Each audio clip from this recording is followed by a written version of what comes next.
Ouça cuidadosamente o que estou prestes a lhe dizer, porque hoje você descobrirá algo que muda tudo o que pensou sobre o preço da grandeza.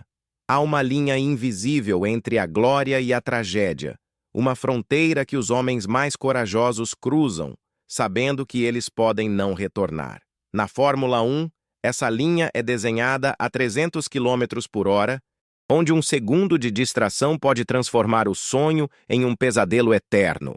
Você já se perguntou o que leva um homem a apostar na velocidade? Que força interior os leva a enfrentar a morte com um sorriso, sabendo que cada curva poderia ser a última? Hoje vou revelar as histórias mais comoventes de corridas de automóveis, aquelas que a história prefere sussurrar em vez de gritar. Porque se isso já fez você refletir por um segundo, deixe um "eu gosto agora", porque o que vou lhe dizer hoje pode transformar sua perspectiva sobre o valor, o sacrifício e o preço que alguns pagam por perseguir o impossível. Vamos juntos nesta jornada. Era 6 de outubro de 1974 em Watkins Glen, Nova York, quando Helmut Koenig, austríaco de apenas 25 anos, preparou-se para o que seria sua segunda carreira na Fórmula 1. O mundo não sabia que estava prestes a testemunhar uma das tragédias mais brutais e evitáveis da história da corrida automotiva. Koenig havia impressionado John. Você fornece o suficiente nos testes para ganhar um lugar em sua equipe. Depois de terminar em um 10º respeitável lugar no Canadá 2 semanas antes, ele classificou em 23 em Watkins Glen, à frente dos nomes estabelecidos como Graham Hill. Seu futuro parecia promissor. As equipes já estavam discutindo contratos para 1975. Ele se casara apenas 5 meses antes, e sua jovem esposa viajou para vê-lo correr, cheia de esperança e orgulho pelo homem que ele amava. Na volta 10, o destino atingiu sem misericórdia. Ao se aproximar do garfo na curva 7, um fracasso suspeito na suspensão enviou o carro Koenig direto para as barreiras do Armco. O impacto não foi particularmente violento. Em velocidade relativamente baixa, eu deveria ter andado, mas o que aconteceu depois foi além do horrível. A parte inferior da barreira do Armco, mal instalada, dobrada sob o impacto, criando uma guilhotina mortal. A seção superior permaneceu rígida enquanto o carro de Koenig escorregou abaixo. Em um instante, o jovem austríaco foi decapitado. A morte foi imediata. Em uma amostra vergonhosa do passado implacável das corridas, os policiais simplesmente cobriram o carro Koenig com uma tela e permitiram que a corrida continuasse. A equipe de Surtees só soube do destino de seu piloto quando as notícias vazaram para o paddock. Eles retiraram seu segundo carro em duelo. O que torna a morte de Koenig particularmente comovente foi sua natureza evitável. Se o Armco tivesse sido instalado corretamente, provavelmente teria sobrevivido. John Denny, um mecânico de Williams naquela época, lembrou-se de jantar com Koenig apenas alguns dias antes de sua morte. Foi maravilhoso, modesto e gentil. Apenas um cara legal com muito talento. A tragédia foi estranhamente semelhante ao acidente fatal de François Sever, na mesma curva apenas um ano antes. Ambos os acidentes destacaram a inconsistência perigosa dos padrões de segurança nos trilhos durante essa era mortal da Fórmula 1. Scott Donoghue, um espectador da corrida, testemunhou a primeira tragédia da mão. Lembro-me de ver as rodas do carro Koenig enquanto deslizava na grama, lembrou-se. Não parecia parar, já que as rodas não estavam bloqueadas. Não houve entrada de endereço. O carro cruzou as cercas como se não fossem nada. Quando a frente passou sob o Armco, arqueou. O som que ele fez foi um golpe surdo e rápido, não tão forte quanto o esperado. Enquanto Emerson Fittipaldi garantiu ao campeonato naquele dia e Carlos Reutemann conquistou a vitória da corrida, a morte de Koenig projetou uma sombra nos procedimentos. Sua história continua sendo uma das tragédias esquecidas da F1. Uma carreira promissora que termina em segundos por negligência e maus padrões de segurança. Antes da F1, Koenig havia demonstrado promessa em carros de turismo, Fórmula V e carros esportivos, dirigindo para a Porsche em corridas de resistência. Apesar dos fundos limitados, seu talento era inegável. No mundo da Fórmula 1, algumas mortes se tornam lendárias, enquanto outros fadem no escuro. A história de Helmut Koenig pertence a esta última categoria. Um talento promissor cuja vida foi cortada em um dos mais horríveis acidentes das raças. 50 anos depois, Koenig merece ser lembrado não apenas por como ele morreu, mas pelo talentoso piloto e pelo cavalheiro que estava durante seu curto período de tempo sob os refletores. Sua morte, como muitos outros daquela época, acabou contribuindo para melhorar os padrões de segurança que salvaram inúmeras vidas nas décadas subsequentes. Era 5 de setembro de 1970, no Grande Prêmio da Itália em Monza. Jochen Rindt, um austríaco de 28 anos, liderou o Campeonato do Mundo por 20 pontos. O que deveria ter sido uma temporada triunfante terminaria em uma tragédia que o tornaria o primeiro e único campeão mundial póstumo da Fórmula 1. Nascido em Mainz, Alemanha, em 1942, o início da vida de Rindt foi marcado pela tragédia. Seus pais foram mortos em um bombardeio durante a Segunda Guerra Mundial, deixando-o órfão.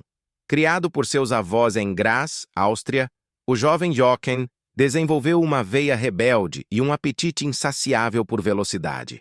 Quando adolescente, ele estava constantemente com problemas com a polícia por sua direção selvagem, e seus ricos avós, desesperadamente, o desesperavam de várias escolas particulares. O caminho de Rindt para a Fórmula 1 não foi convencional, mas espetacular. Em 1964, ele comprou um Brabham de Fórmula 2 com seu próprio dinheiro. Em apenas sua segunda carreira, ele surpreendeu o mundo das corridas ao vencer o lendário Graham Hill. Em 1965, ele contratou com Cooper para a Fórmula 1 e ganhou as prestigiadas 24 horas de Le Mans em uma Ferrari.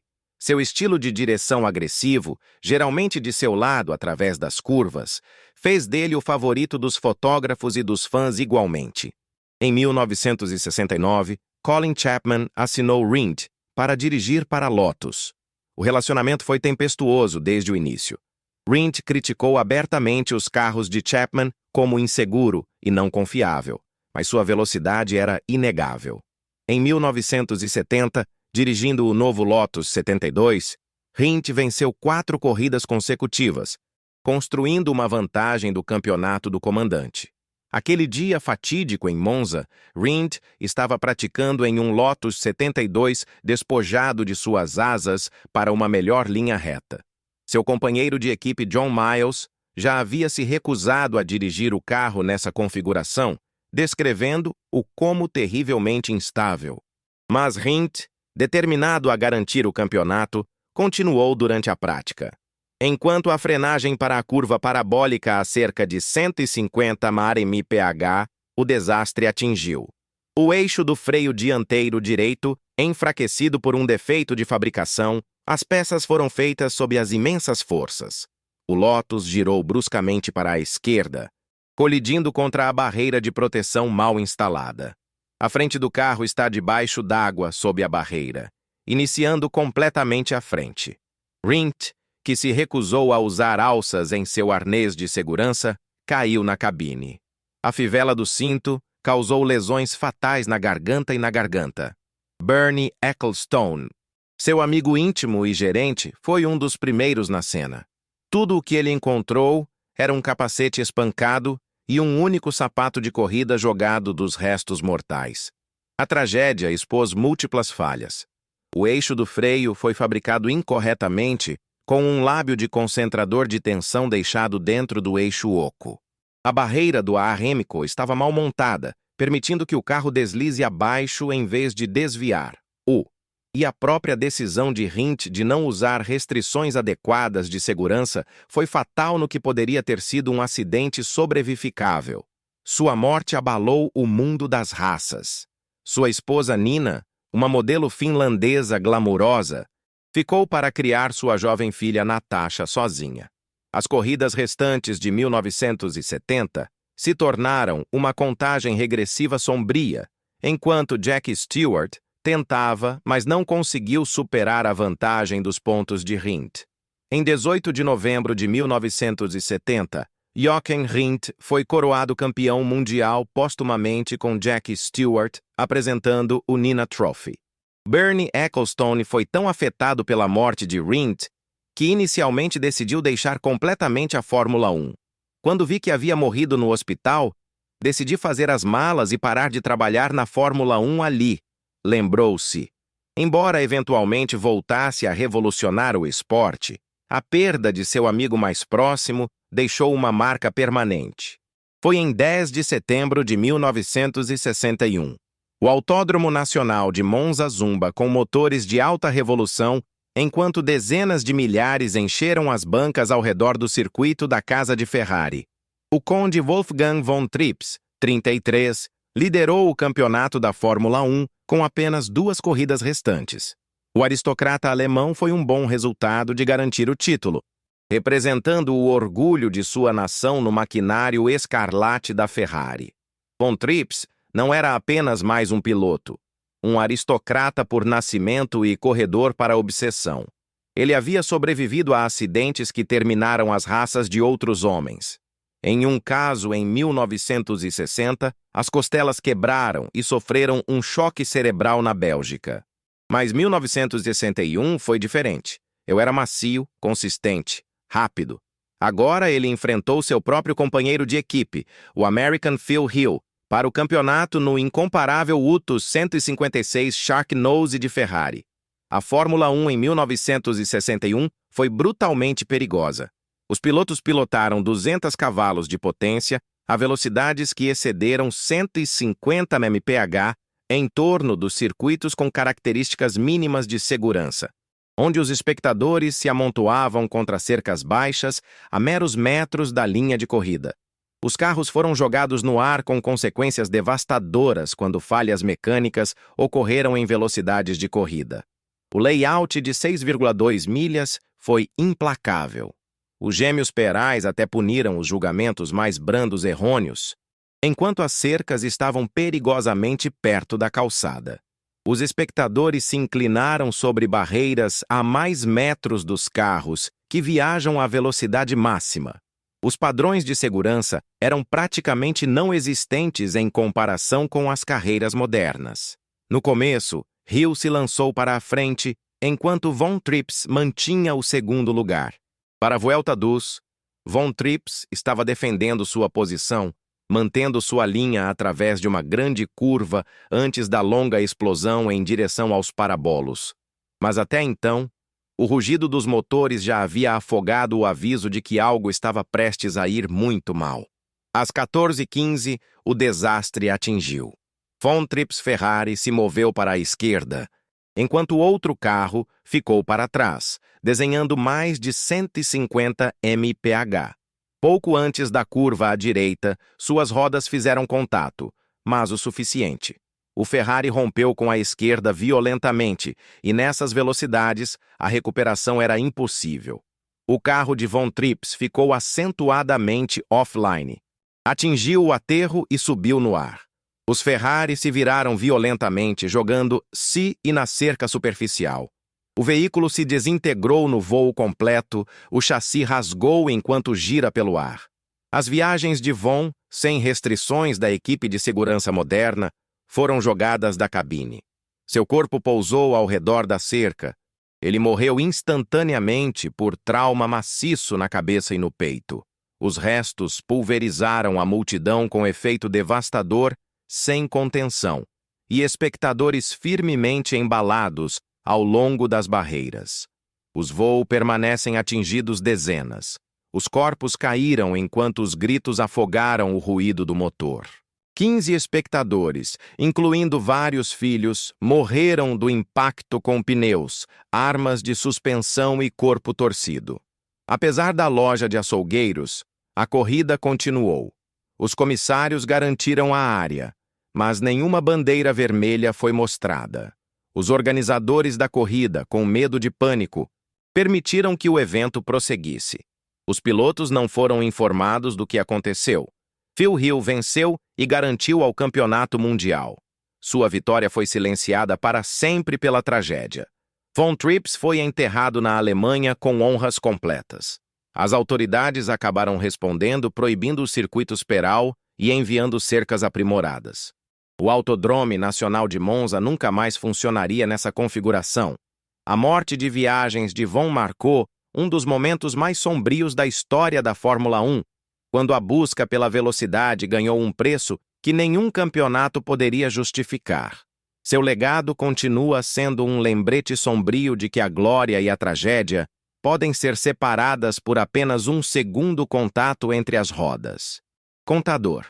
10.000 caracteres exatos. 800 palavras exatas, planejando o próximo capítulo sobre a estrutura de Manning Ting, de Gilles Villeneuve. Preciso continuar com os outros capítulos, mantendo a mesma estrutura e contando exatamente 10.000 caracteres e 800 palavras cada. Eu vou para o capítulo 4, que deve ser sobre Gilles Villeneuve. Capítulo 4.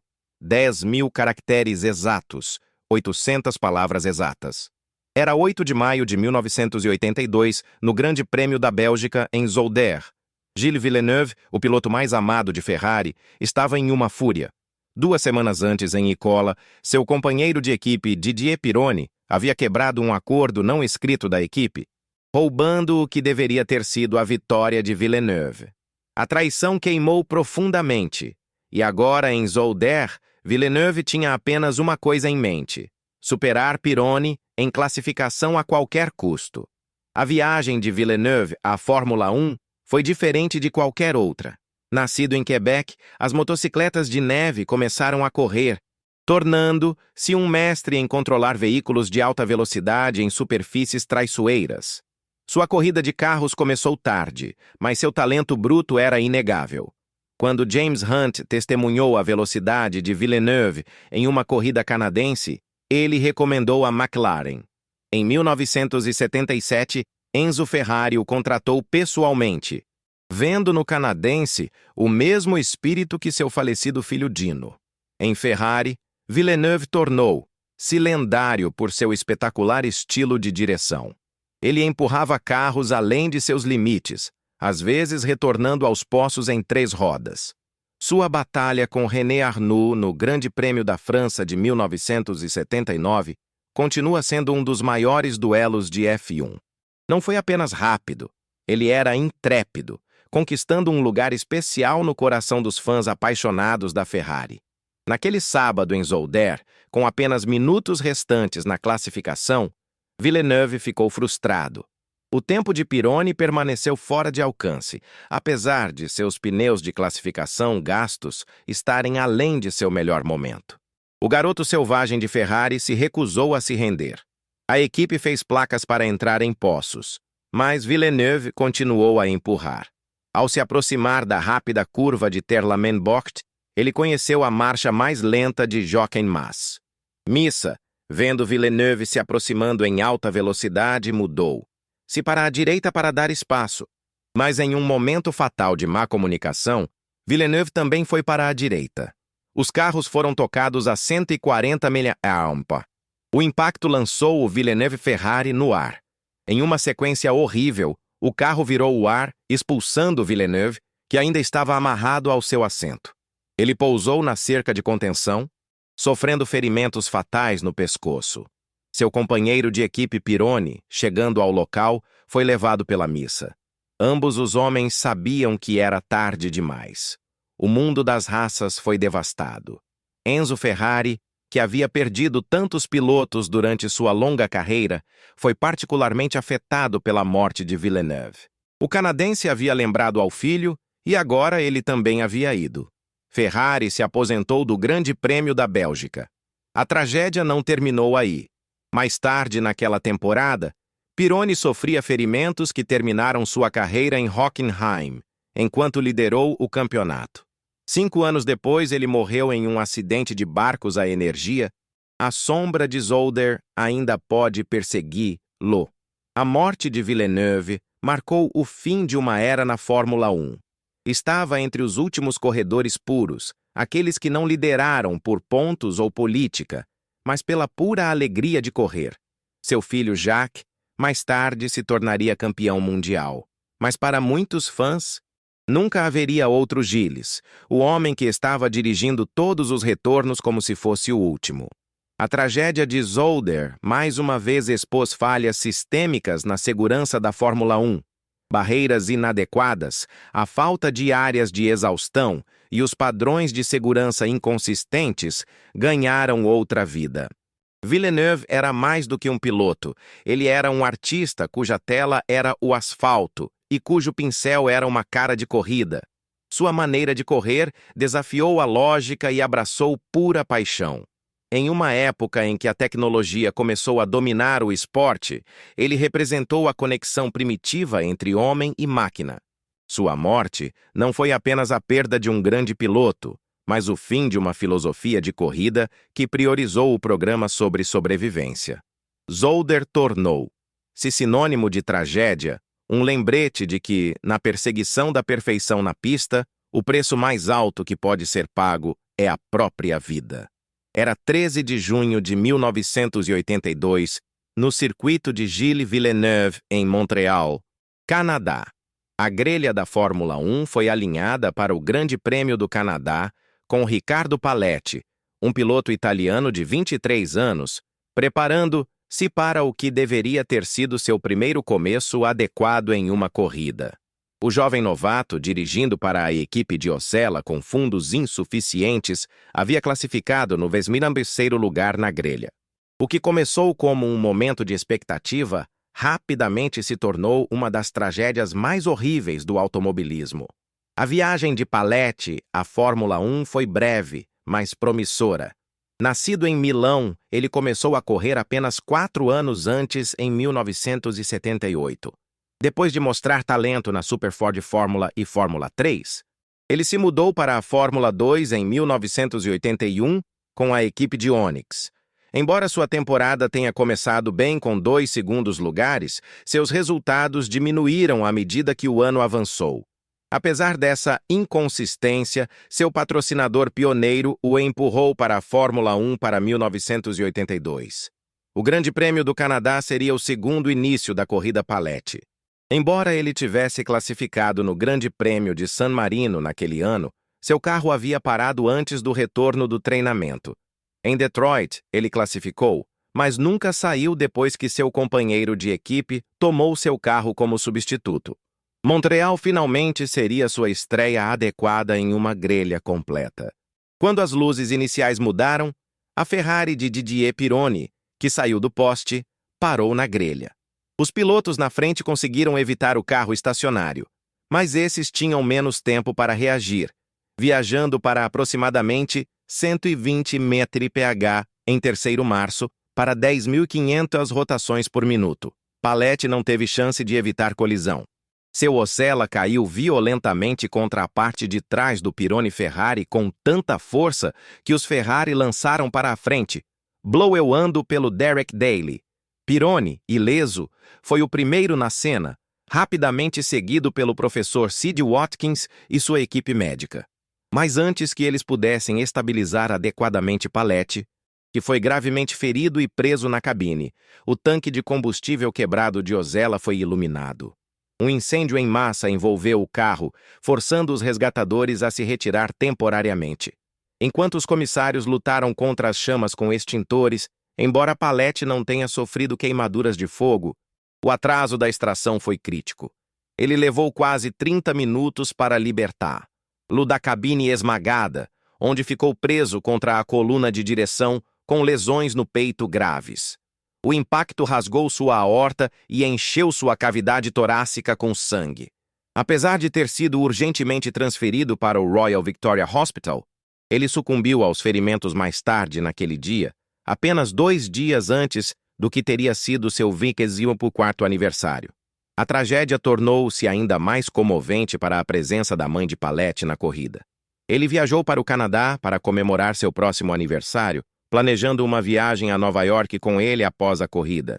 Em vez disso, ele testemunhou o devastador acidente que levou a vida de seu filho. O que muitos não sabiam era que o pai de Palete planejava financiar a entrada da equipe OSX na Fórmula 1 para 1983, com seu filho como piloto.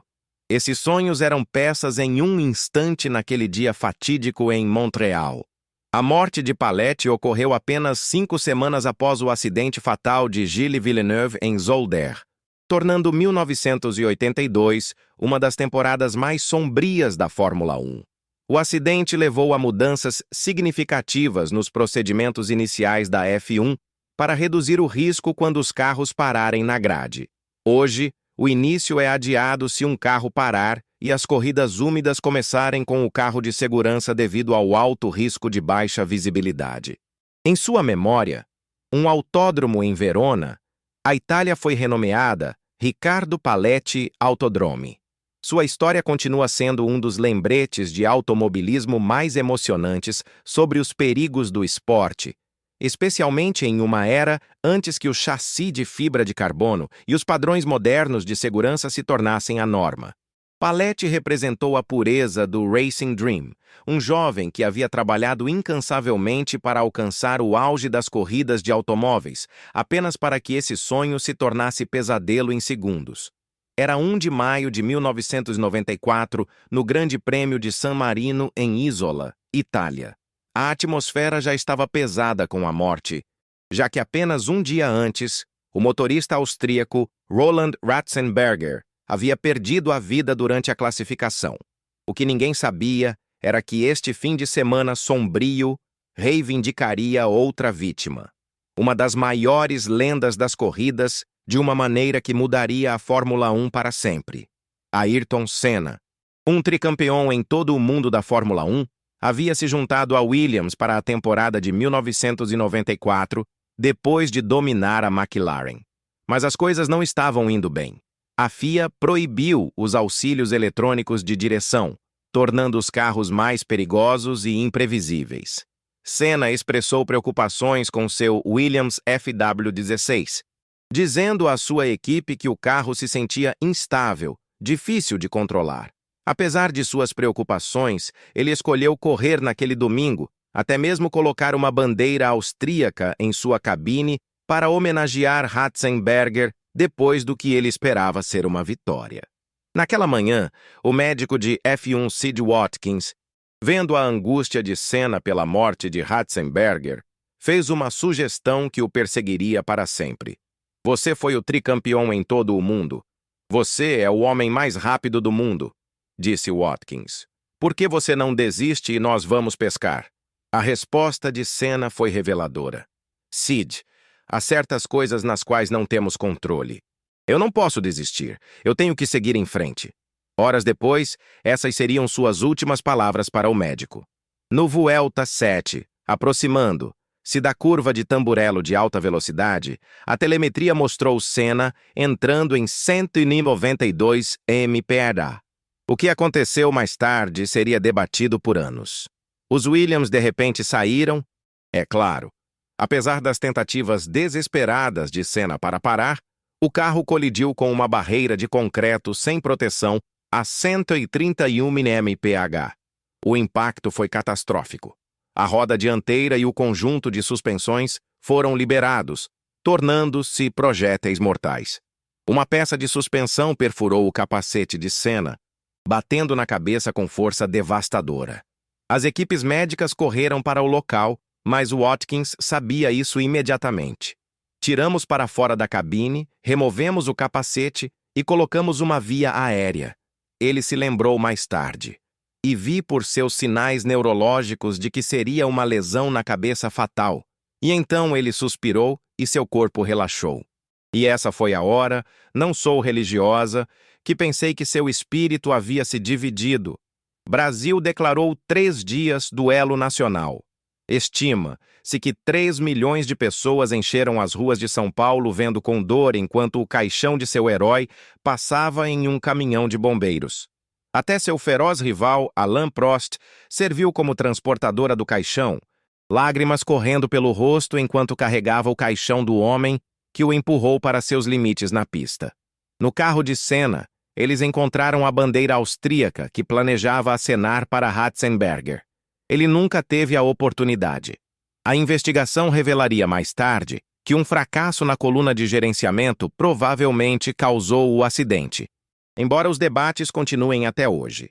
O que é inegável é como a morte de Senna mudou a Fórmula 1. O esporte implementou reformas imediatas de segurança, a proteção da cabine melhorou e redesenhou pistas, padrões aprimorados de capacetes e dispositivos obrigatórios de suporte de cabeça e pescoço. A morte de Senna marcou um ponto de virada na segurança da Fórmula 1. Nos anos que se seguiram, reformas importantes remodelaram o esporte, levando a avanços significativos na proteção do piloto e na segurança do rastreamento. Sua família estabeleceu o Instituto Ayrton Senna, que ajudou mais de 36 milhões de crianças brasileiras através da educação. Ainda hoje, 3 décadas depois, muitos o consideram o melhor piloto da Fórmula 1 que já viveu. Senna não era apenas uma piloto. Ela era uma filósofo do asfalto, que entendeu que a velocidade era uma conversa entre o homem e a máquina.